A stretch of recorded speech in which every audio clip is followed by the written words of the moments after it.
Здравейте,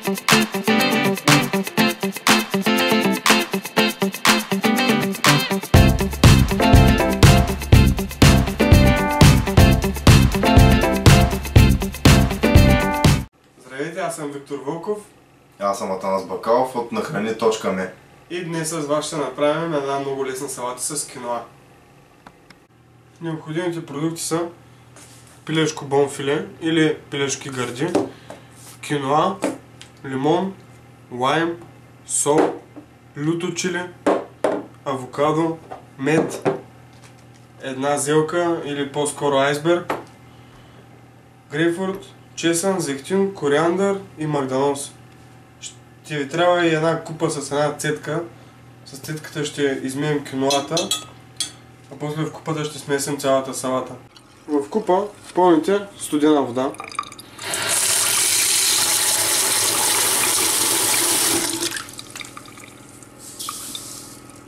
Слагате киноата.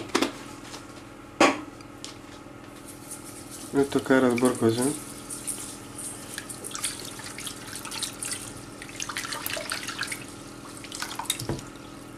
По този начин ще измиете. След това с цетката ще я изцедим и ще я поставим вече заврялата вода. За дресинга на салатата наситняваме чесъна, колкото можете по-ситно.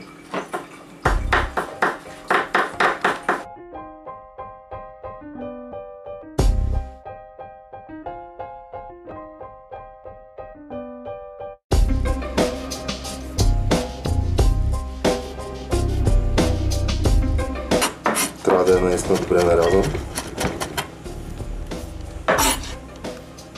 Посолявате чесъна.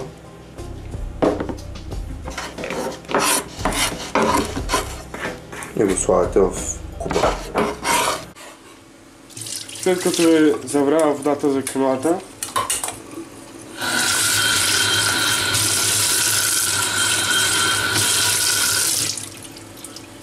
изцеждаме добре и я поставяме в варящата вода.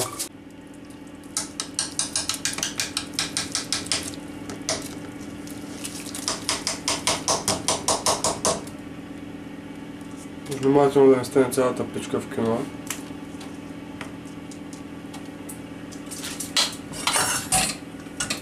Ще варим на немного силен огън до готовност. Няма да я преваряваме. Около между 13 и 14-15 минути ще ви трябват да се свари киноата. Следете от време на време.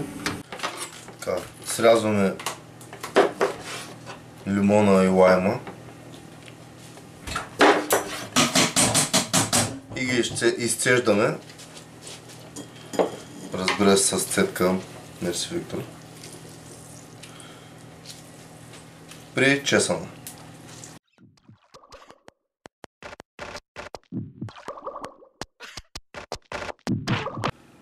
Добавяме към лайма, чесъна и лимона малко чили сухо.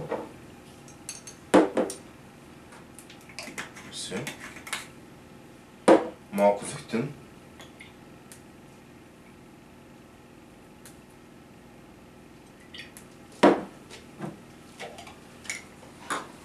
Мед.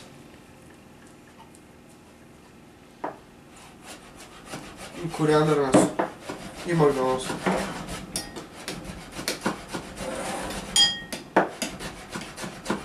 След което ще трябва да разбъркате доста добре.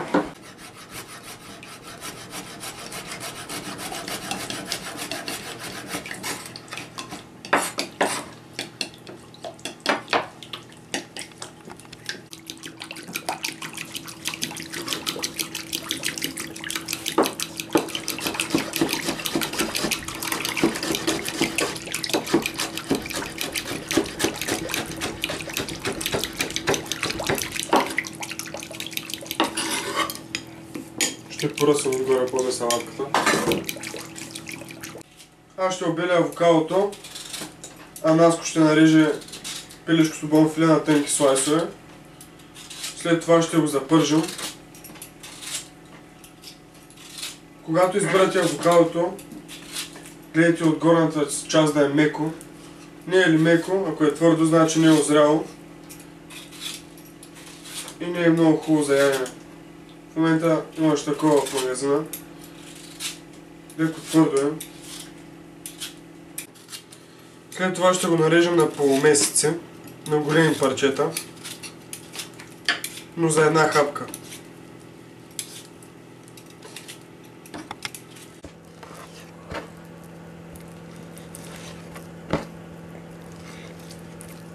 Добре е да отстраняваме жилата в края на филето. Едва ли ще ви е приятно да го сдъвчете в салатата.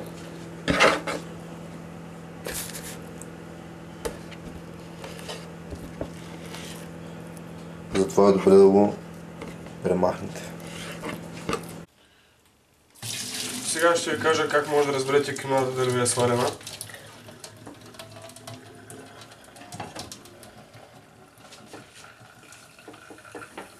Виждате ли как център е леко бял? Има бели точици. Като я сдъвчите на хрупа. Това означава, че тя е сварена. Оставяте я да изстине. През това време ще приготвим пилешкото филе. Включваме котлона на максимална степен.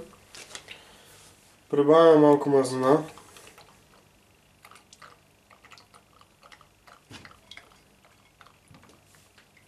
Когато загрее достатъчно, ще запържим пилешкото филе. През това време Наско ще изчисти грейпфрута.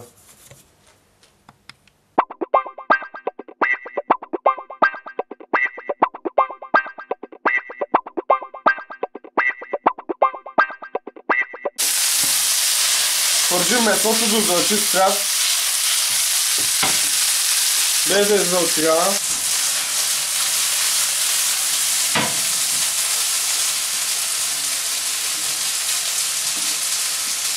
Много е важно да сложите солта накрая, защото ако я сложите от начало, месото ще се пусне водата и ще стане задушено, не запържено.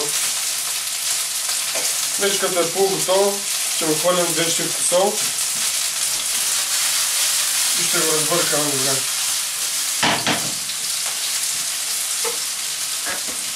След като вече е запържено месото, ще го поръцате с една щипка сол.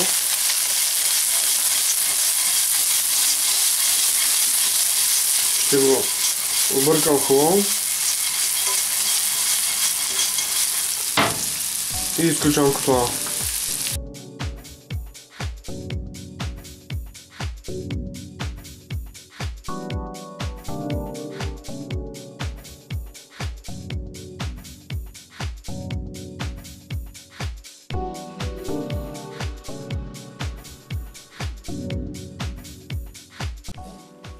След като всичко е стинало, ще изгубим салатата.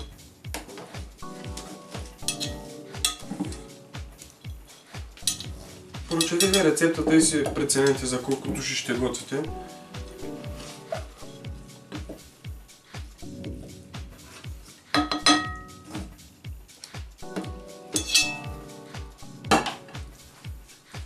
Добавяме айсберга, като го късаме на не много малки парчета. Добавяме пилешкото филе.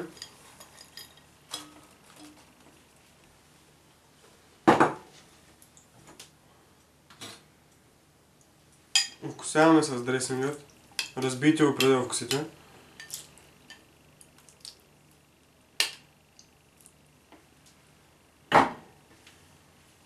Сега я разбърквам.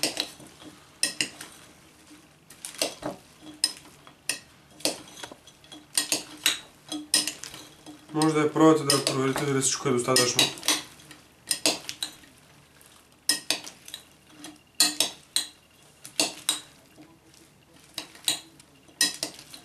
Мисля, ще нарежеш малко кориандър. Разбира се. Така, когато сме вкусили добре.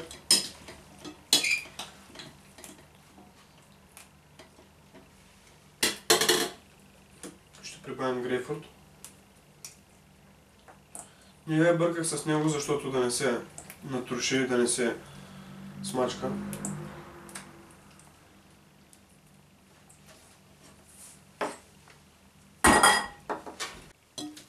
Умесваме с ръка.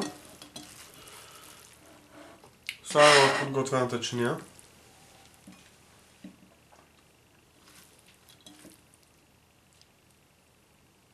Точната порция за един човек.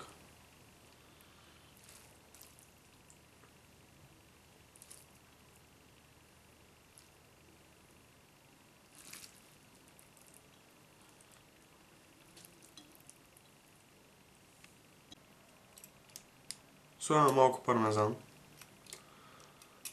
Нали спи? Ще декорирам.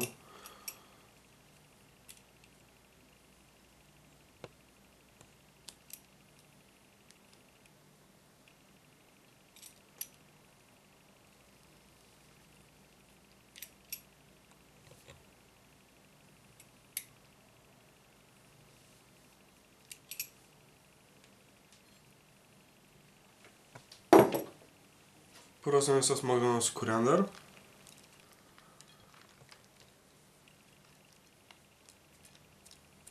И салата ни е готова.